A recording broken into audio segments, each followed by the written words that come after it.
నిత్యానందస్వరూపాయ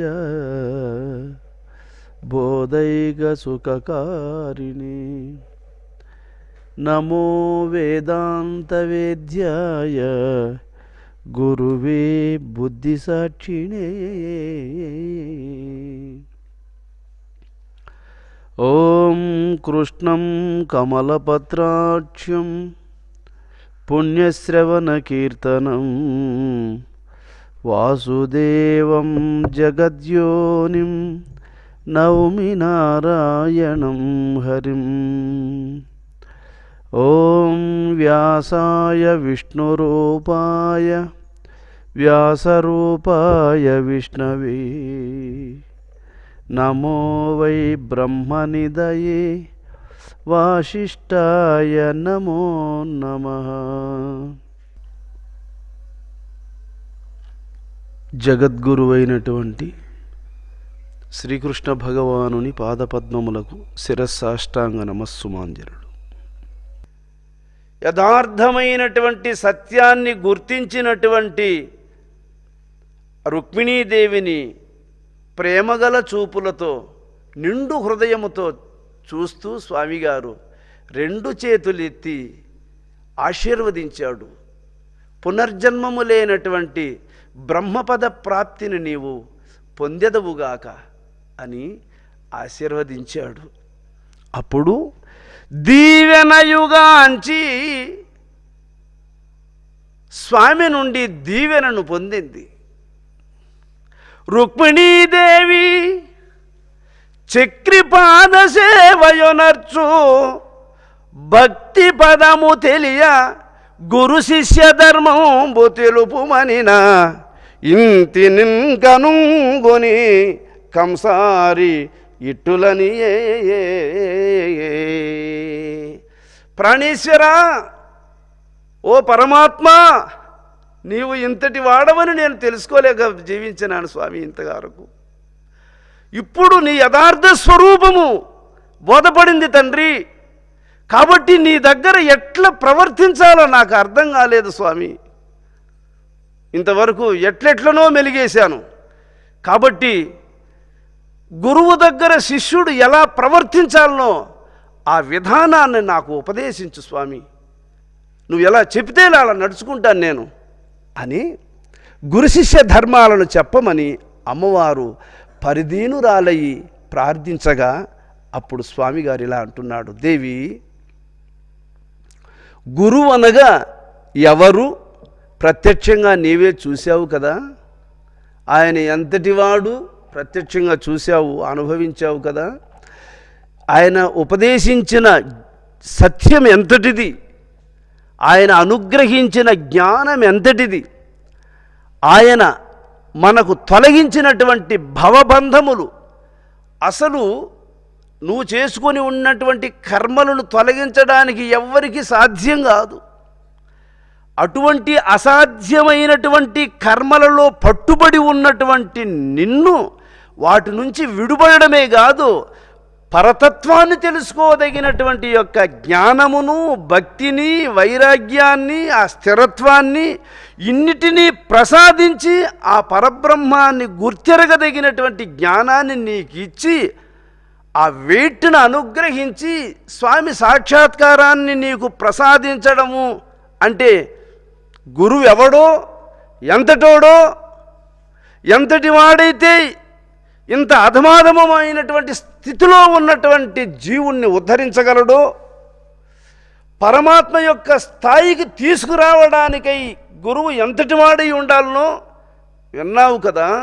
మరి అట్టి గురువు అంటే నరుడు కాదు, నారాయణుడు.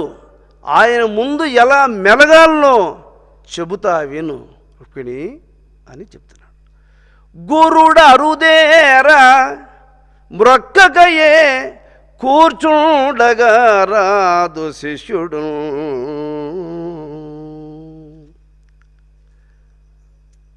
గురువు నడచి వస్తూ ఉన్నాడు అనుకోండి, స్వామిగారు వచ్చి కూర్చున్న తరువాత స్వామికి సాష్టాంగ నమస్కారం చేసి తరువాత కూర్చోవాలి. ఆయన నిలబడుకొని ఉంటే నువ్వు కూర్చొని ఉండకూడదు. ఆయనకు నమస్కారం చేసుకోకుండా నువ్వు కూర్చోకూడదు. ఆయన కూర్చోక మునిపే నువ్వు కూర్చోవద్దు. అందువల్ల గురుడు అరుదేరా మ్రొక్కకయే కూర్చుండగరాదు శిష్యుడు. గురుడును తానును ఏకముగా కూడి పరుండగరాదు శయ్యపై. గురువు తాను ఒకే శయ్యపై పరుండరాదు. గురునకు మున్ను తాను గూర్కగరాదు. గురువు కూర్చోకనే ముందు నువ్వు కూర్చోవద్దు. భుజింపరాదు పో. గురువు భోజనం చేయక మునిపే శిష్యుడు ముందుగా గురువు కంటే ముందు భోజనం చేయకూడదు. గురియు తప్పరాదు. గురువు నీకు ఏదైతే ఉపదేశం చేశాడో ప్రమాణం చేసి దాన్ని ఎప్పుడు కానీ తప్పకూడదు సుమా. ఇతర గర్వుల చేరగరాదు భక్తుడు. గురుభక్తి లేకుండా ఉన్నటువంటి వాళ్ళతో సవాసమే చేయకూడదు ఎప్పుడు కానీ అన్నాడు. ఎవరికి దైవభక్తి ఉండదో అటువంటి వారితో స్నేహమే చేయకూడదు. ఇతర గర్వుల చేరగరాదు భక్తుడు. పరమును చూపున గురుడు బంధుగుడైన హితుండైన తానరయగ తమ్ముడైన నందనుడైన మతంగుడైన పో. నరసక సోదరాత్మజులు నాకనుచు నీచుడు అనగ నలక్ష్యముంచక గురుడే పరాత్పరుడంచును కొల్వక ముక్తుండు కాడు భక్తుడు. బ్రహ్మ పదవి అనుగ్రహించదగినటువంటి ఆ గురువును నరుడని భావించకూడదు సుమా. ఒకవేళ ఆయన మన వంశములో పుట్టినవాడైనా, మనకు తమ్ముడైనా, లేదు మనకు కొడుకైనా, మనకు బంధువైనా, లేదు ఇతర జాతులలో పుట్టినవాడైనా, వాడు నా కొడుకే, వాడు మా తమ్ముడే, వాడు మావోడే, వాడు మా కులంలో పుట్టినవాడే, వాడు ఇలా మోసపోవద్దు. కాబట్టి కొడుకే అయినా సరేగాక, కొడుకే అయినా గురువుకు తండ్రి నమస్కారం చెయ్యాల్సిందే. ఎందువల్లంటే అదృష్టవశాత్తు ఆ స్థితిలో ఉన్నాడు ఆ మహాత్ముడు. అందువల్ల గురుడే పరాత్పరుడంచు కొల్వక ముక్తుడుగాడు భక్తుడు. కాబట్టి ఆయన బంధువైనా, స్నేహితుడైనా, తమ్ముడైనా, కొడుకైనా, ఏ జాతిలో పుట్టినవాడైనా పరాత్పరుడు భగవంతుడని కొల్వకపోతే ముక్తిని పొందలేడు రుక్మిణి. జననియు జనకుండు సకల రుణంబులు పరముగన్నయపుడే బాసిపోవు. అట్టి పరము తెలుపు నట్టి గురుసేవ చేయకున్న రుణము పాయరాదు.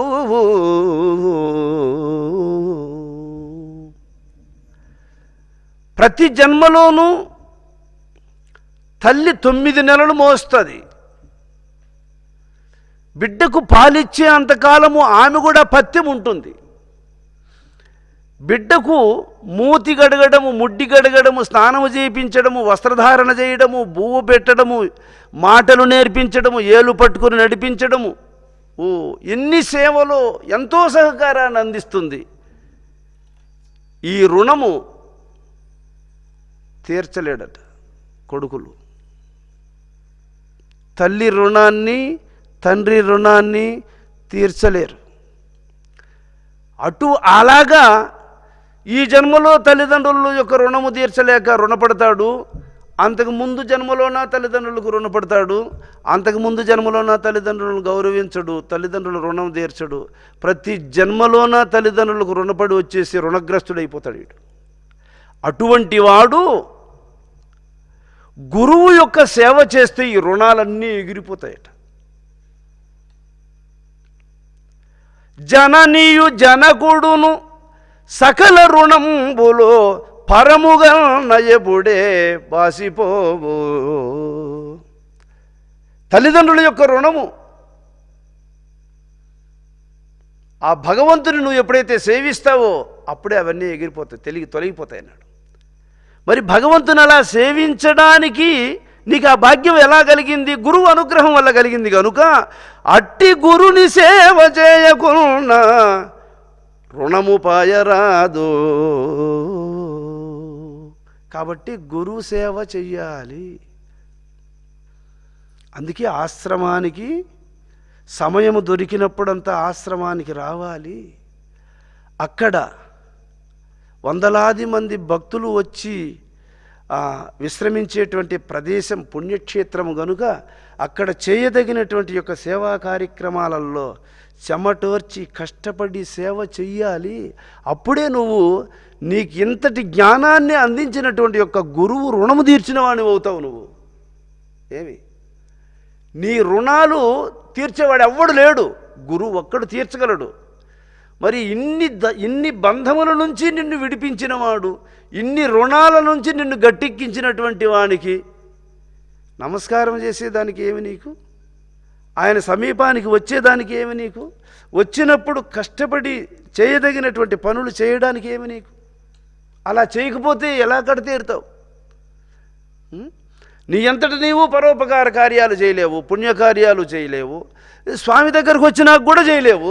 ఇంక ఏమీ చేయకుండా ఉన్నటువంటి నీకు ఏం కలుగుతుంది చెప్పు? ఏమీ చేయకుండా ఉన్నవానికి ఏమీ లేదు, చేసుకున్నవానికి చేసుకున్నంత మహాదేవా. ఎవడెంత చేసుకుంటాడో వాడు అంత పొందుతాడు. ఏమీ చేసుకోకుండా ఉండేవానికి ఏమీ లేదు. కాబట్టి చెయ్యాలి. ఎందుకోసరం చెయ్యాలి అంటే గురువు కోసరం కాదు. నువ్వు బళ్ళేకి పోవాల్సింది ఐవోర్ని బతికించేదానికి కాదు. నువ్వు బళ్ళేకి పోవాల్సింది ఐవోర్కి బతికించేదానికి కాదు. ఆయన జీతం ఆయనకు వస్తుంది. నువ్వు బాగుపడడం కోసం, అలాగా గురువుకు సహాయం చేయడం కోసం కాదు నువ్వు పోవాల్సింది ఆశ్రమానికి. నీ కర్మలను తొలగించుకోవడం కోసం, నీ బంధ విముక్తిని పొందడం కోసం. అనాది నుంచి ఇప్పటికి ఎన్ని జన్మలైందో నువ్వు శరీర ప్రయాణాలను చేస్తూ చేస్తూ చేస్తూ ఎక్కడున్నావు? ఇప్పుడు వచ్చావు. ఎక్కడికి? కన్న తండ్రి అయినటువంటి గురువు సముఖానికి ఇప్పుడు వచ్చావు. ఆయనకు నిజంగా నీవు పుత్రుడైతే మళ్ళీ ఇంకొకరిని కడుపును పుట్టాల్సిన అవసరం ఉండదు. ఇదే కడపటి జన్మ. అందుకు గురుపుత్రుడైన వానికి ఇంకొకరికి పుత్రుడై పుట్టాల్సిన అవసరం ఉండదు. అదే కడపటి జన్మ. అయితే గురువు ఎలాంటి వాడో శిష్యుడు అలాగే ఉండాలి, అలా జీవించాలి. అది చెప్తున్నాడు ఇక్కడ. గురు కరుణబడసి నిరతము మరి మరియా పరమునందే మది నిల్పనగు. గురువు శిష్యుని విషయంలో సంతోషించాలట. మరలా మరలా వాని యొక్క సద్గుణాలకు, వాని యొక్క సమత్వానికి, వానికి ఉన్నటువంటి సహనమునకు, వాడు ప్రవర్తించేటువంటి ఆ విధానానికి, వానికి భగవంతుని పట్ల ఉన్నటువంటి ఆ భక్తికి గురువు సంతోషించాలట. ఎవడి విషయంలో గురువు సంతోషిస్తాడో అటువంటి వానికి అరిచేయి చూసుకున్నంత సులభము భగవంతుని దర్శించడం. కాబట్టి గురు కరుణ బడసి నిరతము మరి మరియా పరమునందే మది నిల్పదగు. గురువు యొక్క అనుగ్రహాన్ని సంపాదించాలి. ఆయన చెప్పిన మంత్రం మీద మరి మరి నా పరమునందే మది నిల్పదగు. మనస్సును మాటి మాటికి దాని యందు నిలపాలి. అయితే ఇది గురుభక్తి లేకయుండిన నరునకు దూరంబు ముక్తి నలినదలాక్షి. గురువు పట్ల నీకు పూజ్యభావము లేకపోతే మోక్షము నీకు దూరమైపోతుంది. గురుడు తెలిసినంత ఎరిగితి, గురుడు నాకెక్కువేమి ఎంచు నిక్కరాదు. అడుగు గీటు విడచి ఆ మీద గోడను పెట్టి నిల్పగలరే దిట్టనైనా. కొంతకాలము గురుసేవ చేసి గురువు ద్వారా ఎన్నో వేదాలు ఎన్నో ధర్మాలను చక్కగా తెలుసుకొని ఆ తరువాత గురువుకి ఎంత తెలుసునో నాకు కూడా అంత తెలుసు, ఇంక నేను ఆయన దగ్గరికి పోవాల్సిన అవసరం ఏమొచ్చింది, ఆయన దగ్గర పోతే నమస్కారం చేయాలా, కింద కూర్చోవాలా, అంత అవసరం నాకేమొచ్చింది, ఆయనకి ఎంత తెలుసునో నాకు కూడా అంత తెలుసు అని నిక్కరాదు. ఒకవేళ నీకు అలాంటి గుణమే కానీ ఏర్పడితే నీ బతుకు ఏమవుతుంది అంటే, గుణాతం ఏడ ఉంటే గోడ ఏడగట్టితే భవనం ఎట్లా నిలువను సత్తా లేక ఎట్లా కూలిపోతుందో నీ జీవితం అట్లా పతనమైపోతుంది అనేసాడు. అడుగు గీటు విడచి ఆ మీద గోడను పెట్టి నిల్పగలరే దిట్టనైనా. పుట్టింగ్ ఏడుంటే పిల్లలు ఆడు నిలబెడితే నిలుస్తుంది దాని మీద భవనము. అలాగే గురువు పునాది వంటి వాడు నీ జీవితాన్నంతటినీ మోయగలిగినటువంటి ధీమంతుడు ఆయన. కాబట్టి ఆయన విషయములో ఎక్కడ నిర్లక్ష్యం పనికిరాదు సుమా. పరమున కంటెను తెల్పిన గురుడే అధికుండుగాన. వైకుంఠము గొప్ప, వైకుంఠ పదవిని అనుగ్రహించిన గురువు గొప్ప. వైకుంఠము గొప్ప కాదు, గురువు గొప్ప.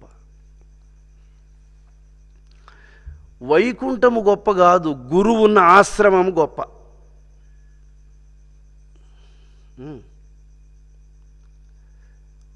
ఆశ్రమం గొప్ప.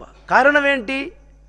వైకుంఠవాసుడైనటువంటి నారాయణమూర్తి ఎక్కడుంటాడో అదే వైకుంఠము.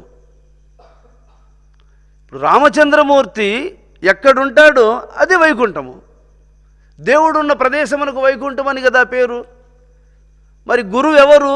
గురు బ్రహ్మ గురోర్విష్ణు గురుర్దేవో మహేశ్వర గురు సాక్షాత్ పరబ్రహ్మ తస్మై శ్రీ గురవే నమః.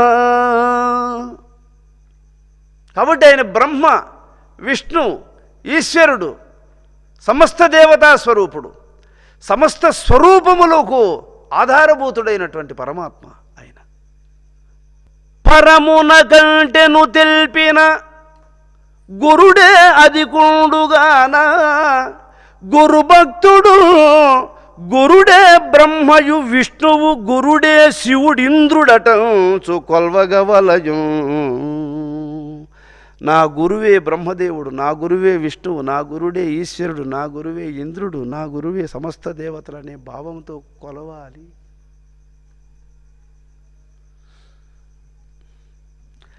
వెలది రుక్మిణి పరుల మాట వినగరాదు. అట్లా ఊరు లేకపోతే వాళ్ళు 100 మంది 100 మాటలు చెప్తూ ఉంటారు. వాళ్ళకి ఈ విద్య గురించి తెలుసా? అసలు జన్మం అంటే ఎందుకు వచ్చిందో తెలుసా? బంధం అంటే ఏమిటో తెలుసా? కర్మలు ఎలా తొలుగుతాయో తెలుసా? భగవత్ప్రాప్తి ఎలా కలుగుతుందో తెలుసా? గురువు ఎంతటి వాడో తెలుసా? వాళ్ళు ఏం చెప్తారు ఇంక నీకు? అటువంటి వాళ్ళ మాటలు వినడానికి నువ్వు వాళ్ళ దగ్గర కూర్చుంటే నువ్వు పనికొస్తావా? మతి చెడిపోతావు అంతే. అందువల్ల పరుల మాట వినగరాదు, గురునిదా దూరరాదు, ఆజ్ఞ మీరరాదు, గురుడు మది నొప్పకుండున దిద్దియు చేయరాదు మంచి శిష్యుండైన. పరుల మాట వినకూడదు. పరుల మాటలను విని గురువులో లోపాలను ఎంచరాదు. గురువు యొక్క ఆజ్ఞను మీరకూడదు. గురువుకు ఇష్టము లేని పని ఎప్పుడూ చేయకూడదు మంచి శిష్యుడైతే. ఆయన మనస్సుకు ఇష్టం లేని పని చెయ్యకూడదు. గురుడు అనుగ్రహం వసగా కోరిన కాలము బుచ్చరాదో.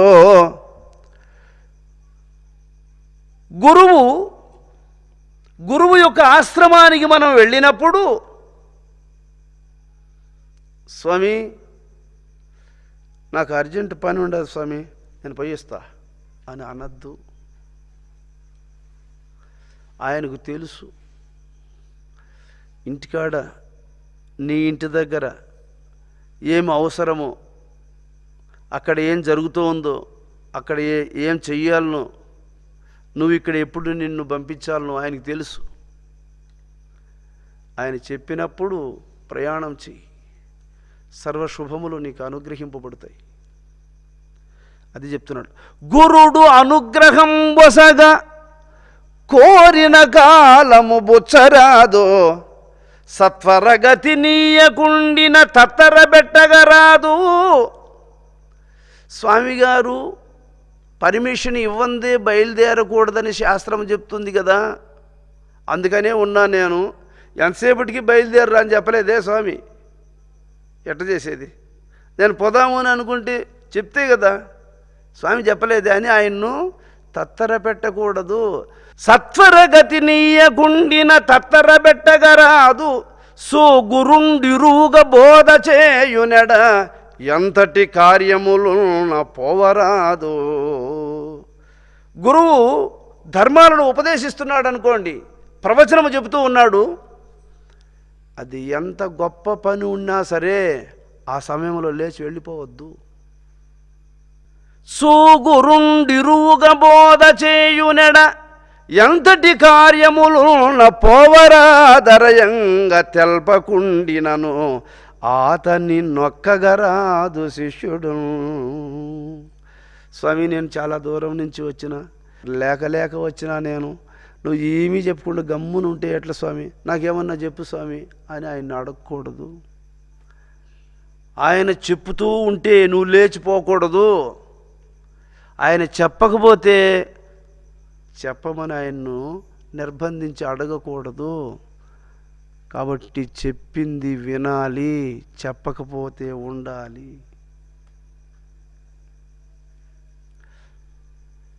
వెలయ ఇతరమైన వేడుకలివియు కోరి చేయరాదు.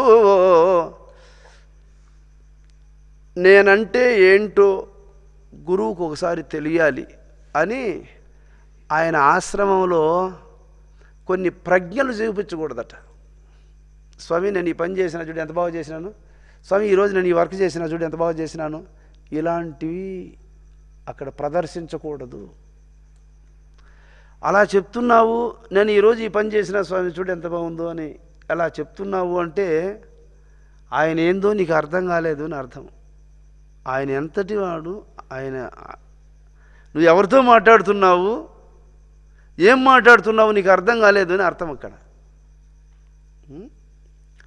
కాబట్టి గురువు ఇంట దాసుని వలే ఉండాలనే కానీ నీ తెలివితేటలను ప్రదర్శించేవాడుగా ఉండకూడదు. అందువల్ల వెలయ ఇతరమైన వేడుకలివియు కోరి చేయరాదు. గురుని ఇంట మంచమెక్కగరాదు. గురువు ఉండేటువంటి ఆశ్రమంలో మంచం ఎక్కకూడదు. ఇది శిష్యుడి యొక్క లక్షణం. ఎందువల్లంటే భగవంతుని సన్నిధి అక్కడ ఒక దాసుడులాగా ఉండాలి కానీ ఏమి భోగాలను అనుభవించే రీతిలో ఉన్నవాడు ముక్తిని పొందలేడు. కనుక గురుని ఇంట మంచమెక్కగరాదు. మద్యపానం వాది కృత్యములను చేయకూడదెప్పుడు. మద్యము, కళ్ళు, బంగి, సారాయి, స్మోకింగ్ ఇలాంటివి ఎప్పుడు కానీ వాటిని ముట్టుకోకూడదు శిష్యుడు. వాటిని ముట్టుకున్నాడు అంటే వాడు భ్రష్టుడు, చెడిపోయినాడు, అంతే, అయిపోయింది. కట్టే తెగిపోయింది అంటే ఇంకా కట్ట కింద నారుపోతామని ఎవడని అనుకుంటాడంటారా? కట్టే దిగిపోయింది, సుక్క నీళ్లు లేకుండా వెళ్ళిపోయినాయి, దాని కింద పైరు పెట్టాలని ఎవడని అనుకుంటాడా? అలాగా మద్యపానాది దుర్వృత్తుల వైపుకు మనస్సు తిరిగేసింది అంటే వాడు కట్ట దిగిపోతే సుక్క నీళ్లు లేకుండా పోయినట్టు వాని జీవితాన్ని వాడే నాశనం చేసుకుని ఇస్తాడు. గురుడుండు ఆశ్రమమునకు కరి తురగములెక్కిపోవగారాదిపుడు వరభక్త పాదచారిగా నరుగంగా వలయు శిష్యుడతి వినయమునం. నేను ఒకసారి అడవికి మేకల కాడికి పోయినా 1988లో 1988లో అడవికి మేకల కాడికి పోయి గిర్రలు ఉండే లుంగి ఒకటి కట్టుకొని ఉన్నా. అది కూడా అడవిలో ఈ పొదల మధ్యలో ఈ కంప చెట్ల మధ్యలో నడిచేటప్పుడు ఆ కంపలు పట్టుకొని అక్కడక్కడ చినిగిపోయింది పంచి కూడా. అడవి అంతా తిరిగి మేకలు మేపుకొని సాయంత్రం 6 గంటలకు వస్తే మా అమ్మ బిడ్డ అడవి తిరిగి వచ్చాడని చెప్పి ఆ పొద్దుగూకే సమయంలో అంత భోజనం పెట్టింది. ఆ భోజనం తినడానికి కూర్చుంటూ సుజ్ఞాన శాస్త్రం ఎత్తి దగ్గర పెట్టుకొని ఈ గురు శిష్య ధర్మాలను పద్యాలను ఒకసారి చూసుకుంటూ అన్నం తిందామనే ఉద్దేశంతో పుస్తకం ఇలా చేతిలో పెట్టుకొని అన్నం కలుపుకుంటా ఇంకా తొలిపెడిసి ఎత్తుకొని తిందామనుకునే సమయానికి ఈ పద్యం కనపడింది. గురుడుండు ఆశ్రమమునకు కరి తురగములెక్కి పోవగారాదెప్పుడు వరభక్త పాదచారిగా నరుగంగా వలయో శిష్యుడతి వినయమునం. ఇప్పుడంటే స్కూటర్లు ఉన్నాయి, కార్లు ఉన్నాయి, బస్సులు ఉన్నాయి, ట్రైన్లు ఉన్నాయి, ప్లేట్లు ఉన్నాయి. ఆ రోజుల్లో పోతే ఏనుగుల మీద పోయేవాళ్ళు, లేదంటే గుర్రాల మీద పోయేవాళ్ళు, లేదంటే నడకను సాగించేవాళ్ళు ఆ రోజుల్లో.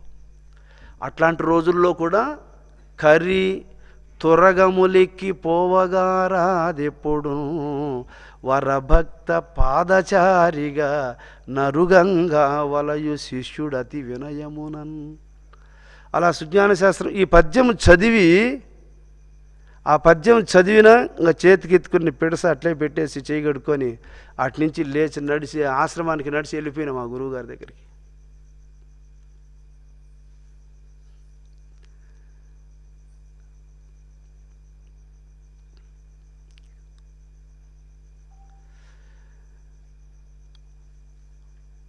ఘాట్లో అప్పుడు తార్ రోడ్డు కూడా సింగిల్ రోడ్ లాగా ఉండేది. తారంతా కూడా ఎక్కడిదక్కడ బావులు పడిపోయింది. ఎక్కడైనా టైర్లు పంచర్ అయిపోతే ఆ పంచర్ వేసుకోవడానికి అవసరమని ఆ జాకీ కింద రాయి ఒకటి పెట్టి రాయి మీద జాకీ వేసి బండ్లు లేపుకోవడానికి రాళ్ళు పెట్టుకొని ఉంటారు. వాళ్ళు ఆ టైర్లు ఇప్పుకొని మళ్ళీ వేరే టైర్ వేసుకొని ఆ జాకీ దించేసి పోయేటప్పుడు ఆ జాకీ కిందకి పెట్టుకొని ఉండే రాయిని ఎత్తి ఆడ పక్కన బారేయరు, అది రోడ్లోనే పెట్టేసి వెళ్ళిపోయి ఉంటారు. నేను బాకరాపేట నుంచి కళ్యాణ్ డామ్ దాకా రోడ్లో ఉండే రాళ్ళన్నీ ఎత్తి పారేసుకుంటా పోయినాను. ఆయన బాకరాపేటలో నుంచి కళ్యాణ్ డామ్ దాకా ఎక్కడ రోడ్లో రాళ్ళు కనపడితే అక్కడన్నీ రాళ్ళన్నీ ఎత్తి పక్కనేసేసి, ఎందుకంటే వెహికల్స్ లేకపోతే తగులుకుంటే స్లిప్ అయిపోతారు, పడిపోతారు, ప్రమాదం అవుతుందని చెప్పి రాళ్ళన్నీ ఎత్తి పక్కన వేసుకుంటూ అక్కడక్కడ సైడ్లో పిట్టగోడ కట్టుంటారు, వాహనాలు పడిపోయి లోయలో పడిపోకుండా ఆ పిట్టగోడల మీద కూర్చొని కొంతసేపు ధ్యానం చేసుకుంటూ అక్కడి నుంచి లేచి కొంతసేపు పల్టీలు వేస్తూ, కొంతసేపు రోడ్డు మీద పిల్లా గొంతులు వేస్తూ, కొంతసేపు ఎగురుతూ, కొంతసేపు కీర్తనలు పాడుకుంటూ ఇలాగా రంగంపేట క్రాస్ కాడికి పోయేటప్పటికి కాళ్ళు మాండ్లు మాదిరి అయిపోయినాయి, నిలిచిపోయినాయి, నడవలేను. అలవాట్లు లేకపోవడం ఒకటి, చిన్న వయసు ఒకటి. అక్కడి నుంచి ఇంకా ఎట్లన్నా కానీ స్వామి సన్నిధికి వెళ్ళాలి అని అప్పుడు మెల్లగా రంగంపేట నుంచి ఇంకా మంగాపురం నుంచి ఇంకా మళ్ళీ దోవ తెలియదు, అప్పుడంటే నేరుగా కుమ్మరమట్టం దిగేసి టౌన్ క్లబ్ కాడ దిగేసి ఇట్లా మజ్జిగ కాలువ దావన రాయల చెరువు గేట్లో దూరి నడిచిపోతా ఉన్నాము. అప్పుడు కుమ్మరమిట్టను దిగితే నడిచిపోయేది తెలుసు, కానీ ఆ కుమ్మరమిట్ట దాకా పోయే రూట్ తెలుదు. బస్సులో కూర్చొని పోతా ఉన్నాము అప్పుడప్పుడు. మరి రంగంపేట కాడనే నిలిచిపోయింది బండి. ఎట్లా పోయినానో ఏడ్చుకుంటా ఆశ్రమానికి పోయి కాళ్ళు చేతులు కడుక్కొని స్వామి పాదం మీద తల ఇట్లా మోపినానైనా ఇట్లా. ఆ అలసట, ఆ బాధ ఏడబోయిందో నాయన. ఎంత రిలాక్స్, ఎంతో విశ్రాంతి తీసుకున్నటువంటి వాడు ఎంత హ్యాపీగా ఉంటాడో. ఆ బాధలు, ఆ నొప్పులు, కాళ్ళు మంటలు, పిక్కలు సలుపులు ఏమి కానీ లేవు. అతను తల మోపి లేపినప్పటికీ కరెంట్ పాస్ అయినట్లు ఒక అద్భుతమైనటువంటి శక్తి నన్ను ఉత్తేజపరిచేసింది. నిజంగా నేను ఏంది ఇది, ఎట్లా వచ్చింది నాకు ఇది, ఇంత ఉల్లాసం ఎక్కడి నుంచి వచ్చింది, ఏందిరా ఇది, గురువు సామాన్యుడు కాదు, ఇది ఒక మహిమ. తర్వాత ఒకసారి ఆశ్రమంలో పెద్ద పూజకు పోవాల్సి రేపు పూజ. అడవిలో నేను ముళ్ళు దుక్కి కుడి కాలు బొటన వేలు సెప్టిక్ అయిపోయింది. కాలు కింద మోపలేను. పీలేర్లు మా అన్న వాళ్ళు కాపురం ఉండేవాళ్ళు. వాళ్ళు కట్టెలు చీల్చి సంచులకు పెట్టుకొని బస్సు మీద వేసుకొని తెల్లవారుజాము ఫస్ట్ బస్కి వేసుకొని ఆ క్రాస్ రోడ్లో దించుకొని ఆటి నుంచి మళ్ళీ నెత్తికెత్తుకొని మళ్ళీ ఇంటికి ఎత్తుకొని పోయేవాడిని. ఆ కట్టెలు చీల్చేటప్పుడు చెయ్యి బొబ్బ పోయిందని నిలిపేస్తే ఎట్లా? ఆ ఎవరు చీలుస్తారు? బొబ్బ పోతే పోని లెక్క పెట్టుకుంటే మళ్ళీ కట్టెలు చీల్చిన దానివల్ల బొబ్బ చిట్లిపోయి బొబ్బ లోపల ఉన్నటువంటి కండ కూడా చిట్లిపోయింది. అది సెప్టిక్ అయిపోయింది. ఎడమ చెయ్యి ఇక్కడ సెప్టిక్ అయిపోయి చెయ్యి ఇంతలా అయిపోయింది. కుడికాలు సెప్టిక్ అయిపోయింది. ఇంకా రేపు పూజకి పోవాలి. సుమారు 15-20 రోజులు తినలేను, అన్నం తినలేను, స్నానం చేసుకోలేను. ఇక ఈరోజు రేపు ఆశ్రమానికి పోవాలా. మల్లికార్జున డాక్టర్ దగ్గరికి పోయినా. చెయ్యి ఇట్లా ఉంది సార్, కాలు ఇట్లా ఉందని చూపిస్తే ఆయన చూసి నేరుగా లోపలికి పిలుచుకొని పోయి బ్లేడ్ తీసుకొని చెయ్యి ఓపెన్ చేసి బ్లేడ్తో ఇట్లా అదిమేసాడు. బాగా ఇంత చీము వచ్చేసింది. దాని నిండుకు ఆయింట్మెంట్ ఎక్కిచ్చాడు, బ్యాండేజ్ చేశాడు చెయ్యిని. అలాగే కాలు కూడా ఓపెన్ చేశాడు. దాని చీమంతా నొక్కేసి దానికి మళ్ళీ మెడిసిన్ ఎక్కించి బ్యాండేజ్ చేశాడు. సరే ఆశ్రమానికి బయలుదేరినట్టే. అట్లే కుమ్మరమెట్టను దిగి కుమ్మరమెట్ట నుంచి నడిచిపోయినాం కుంటుకుంటా. పోతే స్వామిగారికి నమస్కారం చేసుకున్నా, కూర్చుంటే నాయనా చెయ్యి కాలు ఏదో తగిలిందంట కదా నాయనా అన్నాడు స్వామిగారు. అవును నాయనా అని కాలు కొంచెం అట్లా స్వామి కనపడేటట్లు కాలు కొంచెం అట్లా ముందుకు తీసి చెయ్యి ఇట్లా చూపిస్తే ఒక 15 నిమిషాలు ఇట్లే చూశాడు నాయన.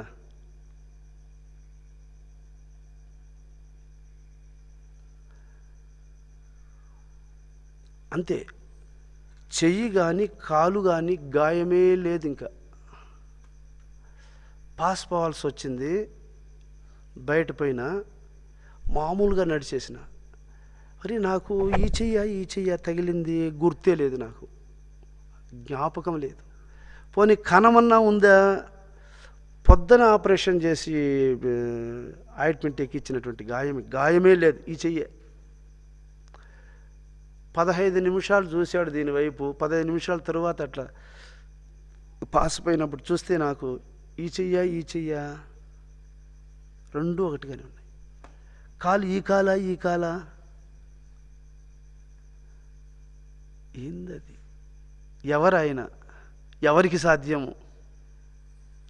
ఆ గాయం మానాలంటే ఎంత టైం పడుతుంది? సహజంగా అయితే ఆ కండ బలుసుకోవాలంటే ఎంత సమయం పడుతుంది? 15 నిమిషాల్లో ఇది జరిగింది. ఇలాంటివి నా జీవితంలో కొల్లలు అనుభవాలు. కాబట్టి గురువు అంతర్యామి, సర్వజ్ఞుడు, సర్వసమర్థుడు, మహిమాన్వితుడు, బ్రహ్మాండ నాయకుడు, సర్వాంతర్యామి, ఆయన నరుడు కాదు అనడానికి నాకు ఎన్నో గుర్తులు, ఎన్నో సపోర్ట్లు పెడితేనే ఈనాడిది దానంతటది నిలబడుకునింది. ఈ బిల్డింగ్ ఈరోజు దానంతటది నిలబడుకునిందంటే ఇది మోల్డింగ్ వేసేటప్పుడు సెంటరింగ్ సపోర్ట్లు ఎన్నో పెడితేనే. మనిషి తొలిగి లోపలికి పోవడానికి కూడా సందు ఉండదు, అన్ని సపోర్ట్లు పెట్టుంటే ఈరోజు అది నిలబడుకునింది. అలాగే శిష్యుడు ఈరోజు నేను ఈ స్థాయిలో ఉన్నాను అంటే, ఇలా ఉండాడీయుడు అంటే ఆయన పెట్టిన సపోర్ట్లు అవి అన్నీ కాదు. అందువల్ల నరహరిని నమ్మక నరులను నమ్మిన నరజన్మమీడేరునా. నేను ఇప్పుడు కూడా నేను ఇటీవల ఆశ్రమానికి పోయినప్పుడు కూడా కారులో పోవడం జరిగింది అనుకోండి. కారులో పోతే ఆంజనేయ స్వామి గుడికాడ కారు దిగేసి చెప్పులు చేత పట్టుకొనే పోయినా. అందుకే ఆశ్రమానికి ఇప్పుడు అట్లని చెప్పి మీరు హైదరాబాద్ నుంచి కొందరు, కడప నుంచి కొందరు, ఎక్కడెక్కడి నుంచో వస్తూ ఉంటారు, మీరందరూ నడిచి రావాలని కాదు అర్థం. ఆశ్రమం బయటనే వెహికల్స్ దిగాల, ఆడనే చెప్పులు చేత పట్టుకొని లోపలికి రావాలి. అది శిష్య ధర్మము. ఇవన్నీ కూడా శాస్త్రం చెప్తోంది కాబట్టి చెప్తున్నాను కానీ, లేకపోతే ఇవన్నీ మీరు ఇట్టుండాలా అని మహాత్ములు వాళ్ళు ఉత్తమమైనటువంటి ధర్మాలను చెబుతారు. కానీ ఇలాంటివన్నీ కూడా రుక్మిణీదేవి అడిగితే చెప్తున్నాడు దాన్ని, అంతే. నీ దగ్గర ఎలా మెలగాలనో నాకు తెలియలేదు కృష్ణ అని అడిగిన దానివల్ల చెప్తున్నాడు ఈ విషయాలన్నీ. పరగధరణికెల్ల ప్రభువు తానైనను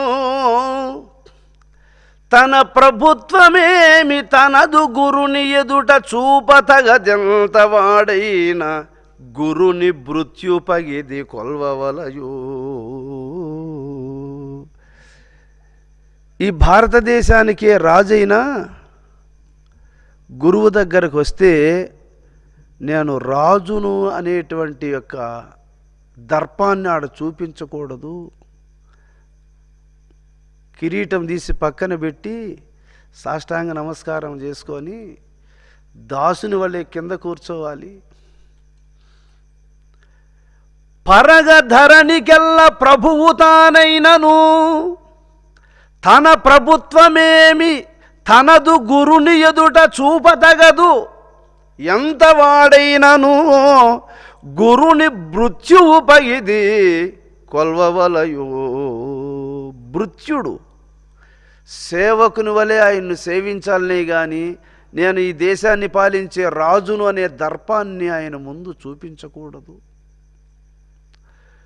గురుమూర్తికి కనుపించగా అరుగంగారాదు దొంగ మార్గములందు మరి కపట వినయ భక్తుల గురునకు నొనరింపరాదు గురు భక్తుడు. ఇదానుపోతే స్వామి ఏమన్నా కనపడతాడేం పడు పోతే మళ్ళీ ఆయన నమస్కారం చేయాలి, ఆయనతో మాట్లాడాలి. ఎందుకులే అట్టపోతే పోతుందట, మదిపల్లి దావని పోతే పోతుంది, రెడ్డారిపల్లి దావని పోతే పోతుంది అని చెప్పి ఎలిగా తిరుక్కొని పోకూడదురా. అసలు ఆయన దర్శన భాగ్యం ఎన్ని జన్మాలకు రాదు కలిగేది అది నీకు. అది చెప్తున్నాడు. గురుమూర్తికి కనుపించగా అరుగంగారాదు దొంగ మార్గములందు. ఇంకొక దోవను పోకూడదట కనపడకుండా స్వామికి. మరి కపట వినయ భక్తుల గురునకు నొనరింపరాదు గురు భక్తుడు. నటిస్తూ ఉంటారు చూడండి, కొంతమంది భక్తుడులాగా నటిస్తూ ఉంటారు, లోపల వాళ్ళకేం భక్తి ఉండదు, పైకి భక్తుని మాదిరి నటిస్తూ ఉంటారు. అట్లాంటి వాళ్ళని ఆశ్రమానికి పిలుచుకొని రావద్దు. కాబట్టి అడ్డమైన వాళ్ళని అందరినీ మీరు ఆశ్రమానికి పిలుచుకొని రాకూడదు. ఎవనికి జన్మను కడతీర్చుకోవాలనేటువంటి పరితాపం ఉందో వానికి చెప్పచ్చు, వాణ్ణి రమ్మనొచ్చు. కానీ నటించేటువంటి వాళ్ళకి అందరికీ ఈ ఇన్ఫర్మేషన్స్ తెలియచేయకూడదు. అక్కరుండేవాడు వాడే వస్తాడు. కడుపు నొప్పి ఎత్తుకొనింది అంటే ఏ డాక్టర్ దగ్గరికి పోతే బాగుంటుంది అనేది వాడే వెతుకుతాడు. చూడండి, మంచి డాక్టర్ను వెదకి వాడే పోతాడు. అలాగే నిజంగా జన్మను కడతీర్చుకోవాలనే పరితాపం ఎవరికైతే ఉంటుందో వాని పరితాపమే భగవంతుడు వాణ్ణి ఇక్కడికి తీసుకొస్తాడు. అవును, కాబట్టి దీనికి ప్రచారం అవసరం లేదు.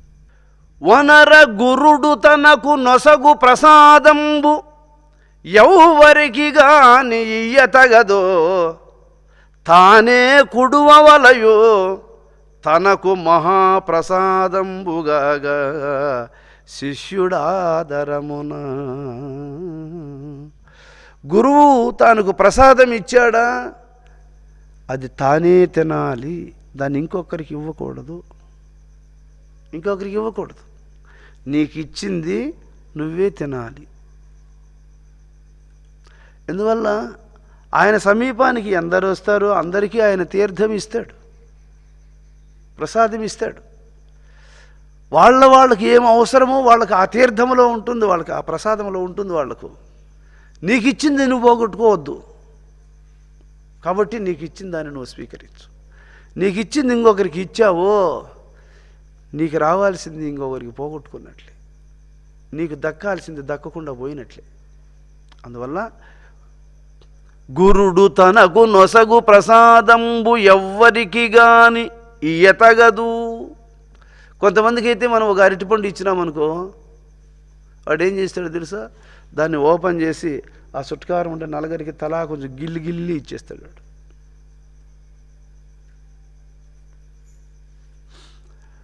మా స్వామిగారి దగ్గర ఒక శిష్యుడు అట్లాగే స్వామిగారు నమస్కారం చేసుకుంటే అరటిపండు ఇచ్చాడు. స్వామిగారు ఇస్తే వాడు దాన్ని ఆ పండు ఓపెన్ చేసి ఆడుండే వాళ్ళకి నలుగురికి కొంచెం ద్రాక్షపండు అంత గిల్లి ఆ పండును 6-7 మందికి ఇచ్చేసాడు. స్వామిగారు అప్పుడు మంచిదే లక్షణం అన్నాడు. అంతే, మళ్ళీ ఏమట్లా మంచిదే లక్షణం అన్నాడు. అంతే, అది ఎడుంది చూడండి.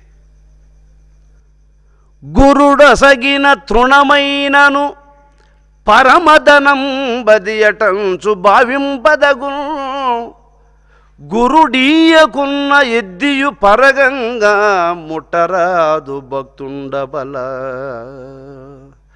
గురుడిచ్చింది అది కొంచెం కూడా కానీ అదే మహాప్రసాదంగా స్వీకరించు. ఆయన ఇవ్వలేదు అంటే దూరెత్తుకొని తినేయద్దు దాన్ని. గురుని బాసియుంటి కూర్చుండగా రాదు. ఆశ్రమానికి వచ్చావు అంటే నువ్వు గురువు దగ్గరనే ఉండాలి, లేదా ఆశ్రమ సంబంధమైనటువంటి కార్యాలను చేస్తూ ఉండాలి.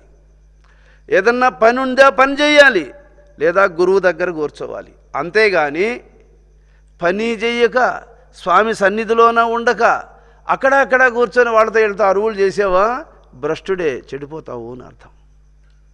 అందువల్ల గురుని బాసియుంటి కూర్చుండగా రాదు, ఆజ్ఞ చేయతగదు అరయ గురుని. స్వామి నువ్వు ఆ పని చేయి స్వామి, నేను ఈ పని చేస్తా, నువ్వు ఆడికి పో స్వామి, నువ్వు వీడికి పో స్వామి అని ఆయనకు పనులు చెప్పకూడదు. మోసపుచ్చరాదు, స్వామికి మోసం చేయకూడదు. గాసి పెట్టరాదు, ఆయన బాధపడే పనులు చేయకూడదు.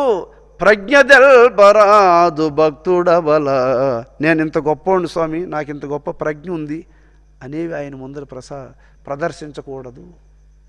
కాబట్టి గురుని బాసియుంటి కూర్చుండగా రాదు, ఆజ్ఞ చేయ తగదు అరయ గురుని. మోసపుచ్చరాదు, గాసి పెట్టగరాదు, ప్రజ్ఞ తెల్పరాదు భక్తుడబల.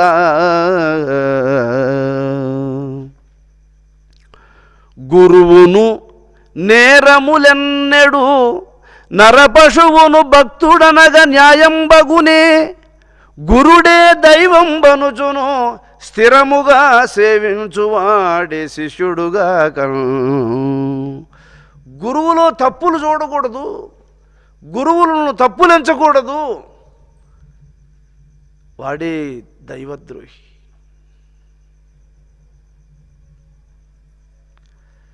కల్లలాడరాదు గర్వించి గురునితో ఎదిరి పల్కుట తగదరయ ఎన్నటికిని పగను బూనరాదు భక్తుని దండించి గురుడు గీము వెడలగొట్టెనేని. గురువుతో ఎప్పుడు అబద్ధము చెప్పద్దు. ఆయన ఏదైనా చెప్తే అట్లా కాదు స్వామి ఇట్లా స్వామి ఆయనకు మళ్ళీ ఎదురుగా మాట్లాడద్దు. ఒకవేళ ఆయన నిన్ను పరీక్షార్థము కాలుతో తన్ని మెడబట్టి బయట తోసేసినాడు అనుకో, పగను బూనరాదు. నన్ను కొట్టాడు కదా, నన్ను తిట్టాడు కదా, నన్ను ఎందుకు కొట్టాలి అని ఆయన మీద పగ పోనకూడదు. నిన్ను ఉద్ధరించాలనుకుంటే రక్షింపదలచిన శిక్షించును, బుద్ధి చెప్పి చేయించు పనులు. రక్షింపదలచకుండిన శిక్షింపడు చెప్పడేదియున్. నిన్ను ఉద్ధరించాలనుకుంటేనే నేను దండన చేస్తారు కానీ ఏమి లేకపోతే నేను ఎందుకు దండిస్తారు వాళ్ళు? గురువుతో సమానమైనటువంటి వాడు ఈ లోకములో ఎవరైనా ఉన్నారా అని విచారిస్తే గురునకు సరియగు దైవము ధరణిని తన్నుగన్న తల్లిదండ్రులు మనుజులు వరబంధులాప్తజనములు పరమాత్ముడు కాదు కాదు పరమపదంబు. గురువుతో సమానమైన వాళ్ళు ఈ లోకములో తల్లి సమానమా కాదు, తండ్రి సమానమా కాదు, దేవుడు సమానమా కాదు, పరలోకము వైకుంఠము సమానమా కాదు. ఆయనతో సమానమైనది ఈ లోకములో ఏదీ లేదు రుక్మిణి. ఆయన అంతటోడు. కాబట్టి కులము అభిమానమును లజ్జగలిగి గురుని చెంత వర్తింపతగదు. నేను కులములో చాలా గొప్పవాణ్ణి, ఆయన కులములో తక్కువవాడు, ఆయనకు నేను నమస్కారం చేయడం ఎట్లాగా? కులము అభిమానమును లజ్జగలిగి గురుని చెంత వర్తింపతగదు. శిష్యునకును కులము అభిమానము సిగ్గును కూలబెట్టి సల్పదగు సేవ కింకరు చందమునను. కాబట్టి ఈ కులము, ఈ అభిమానము, ఈ సిగ్గు ఇవన్నీ మనస్సు నుంచి తొలగించుకొని సేవకుడులాగా మహాత్ముని సేవించాలా రుక్మిణి. ఇలా సర్వతీర్థములు పలుమారు సేవించినంత ఫలము గురునకు నరునకు కలుగును సద్గురుమూర్తిని తలంపగా ఒక్కమారు దర్శించుటచే. ఈ భూచక్రం మీద ఎన్ని పుణ్యనదులు, ఎన్ని తీర్థాలు ఉన్నాయో, ఎన్ని క్షేత్రాలు ఉన్నాయో అన్నిటినీ సేవించి వచ్చినంత ఫలితం కలుగుతుంది ఒక్కసారి గురువును దర్శిస్తే. చెప్తున్నాడు చూడు. ఇలా సర్వతీర్థయాత్రలు పలుమారు సేవించినంత ఫలము నరునకు. ఈ ప్రపంచంలో ఉండే పుణ్యతీర్థాలన్నింటినీ ఒకసారి కాదు, రెండుసార్లు కాదు, అనేక సార్లు పుణ్యనదుల్లో మునిగి పుణ్యతీర్థాలను సేవించి పుణ్యక్షేత్రాలను అనేకసార్లు దర్శించి వచ్చినంత ఫలితము నరునకు కలుగును సద్గురుమూర్తిని తలంపగా నొక్కమారు దర్శించుటచే. ఆయన ఒక్కసారి దర్శిస్తే చాలు, సర్వతీర్థయాత్రలను అనేకసార్లు దర్శించినంత ఫలితం కలుగుతుంది ఓ రుక్మిణి. ఘనతరంబుగా భయభక్తి గల్గి గురుని పాదుక ఆసన శయ్యల భక్తుడలమి వందనములుగా వింపవలయుగాని పాదముల్వానికి తగుల్పరాదెప్పుడు. గురువు ధరించే వస్త్రములు కానీ, ఆయన ధరించే పాదుకలు కానీ, ఆయన కూర్చునే సింహాసనము కానీ, మంచము కానీ, వాటికి ఎప్పుడు పాదాలను తగిలించద్దు. అవి కనబడినప్పుడే కళ్ళెత్తుకో నమస్కరించు. అలాంటి శ్రద్ధ ఉండాలి చెప్తున్నాడు చూడు. ఘనతరంబుగా భయభక్తి గల్గి గురుని పాదుక ఆసన శయ్యల భక్తుడెలమి వందనములుగా వింపవలయుగాని పాదముల్వానికి తగుల్పరాదెప్పుడు. ఆయన పాదుకలకు కానీ, ఆయన కూర్చునే సింహాసనము కానీ, ఆయన శయనించేటువంటి మంచము కానీ వాటిని కళ్ళద్దుకోవాలి కానీ వాటికి పాదాలను తగిలించకూడదు. అవి అంత పవిత్రములు. గురుడును పోవుచునుండగా గురువు వెనుకనే పోవలయు గురుభక్తుడు గురు నీడ ద్రొక్కి మున్నుగా నరుగ తగదు భక్తుడెంత అధికుండైన. గురువు ముందు నడిచిపోయేటప్పుడు ఆయన వెనకాల నడవాలి కానీ ఆయన నీడను కూడా శిష్యుడు పాదాలను తగిలించకూడదు. జై జానకీ రమణ గోవింద, జై ప్రహ్లాద వరద గోవింద, జై ఆంజనేయ వరద గోవింద. శ్రీ శ్రీ సద్గురుస్వామి పాదారవిందములకు, శ్రీ శ్రీ సద్గురుస్వామి పాదారవిందములకు.